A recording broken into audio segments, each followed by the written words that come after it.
My name's Dan Hanrahan, and our family runs about 140 head beef cow herd here in northeast Madison County. I'm the fourth generation on the farm. In terms of our cow-calf herd, it'd go back to my great-grandfather. He started it, and we've continued it ever since. My dad just turned 70 this year. Worked on this farm his whole life. My dad has got a natural inclination for telling a story, a wonderful gift in that regard, and I've realized it ever since I was a kid.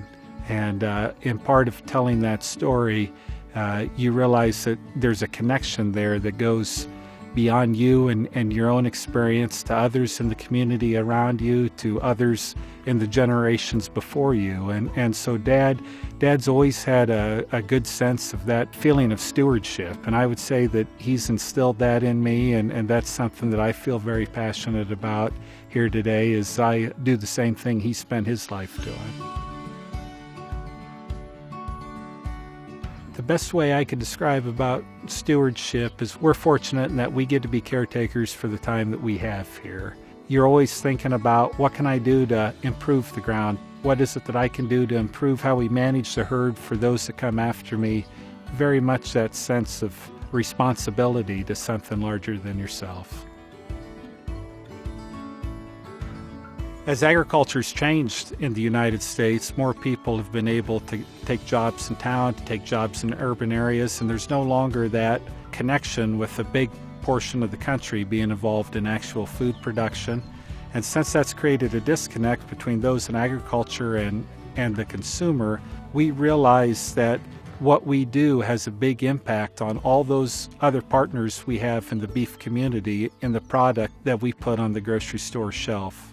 Another way that stewardship is important to us is what is it we can do from a management standpoint to help ensure that the cows and calves that are in our care don't have a bad day. And one of the steps we took when I returned home from school was, instead of having the cow herd have access to 240 acres the whole time, is we incorporated what we call rotational grazing, where we broke that 240 acres up into about 40-acre pastures, and we'll rotate the cows through there. So having those ponds provides a water source in the most immediate sense for the cows in each paddock.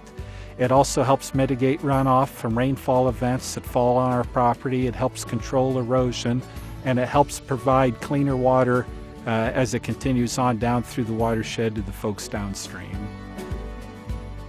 As we raise these cattle out on pasture, we realize one of the most important concerns the consumer has is, how well are those cattle cared for? What's the safety of that product winding up on the grocery store shelf? And that's always in the back of our mind.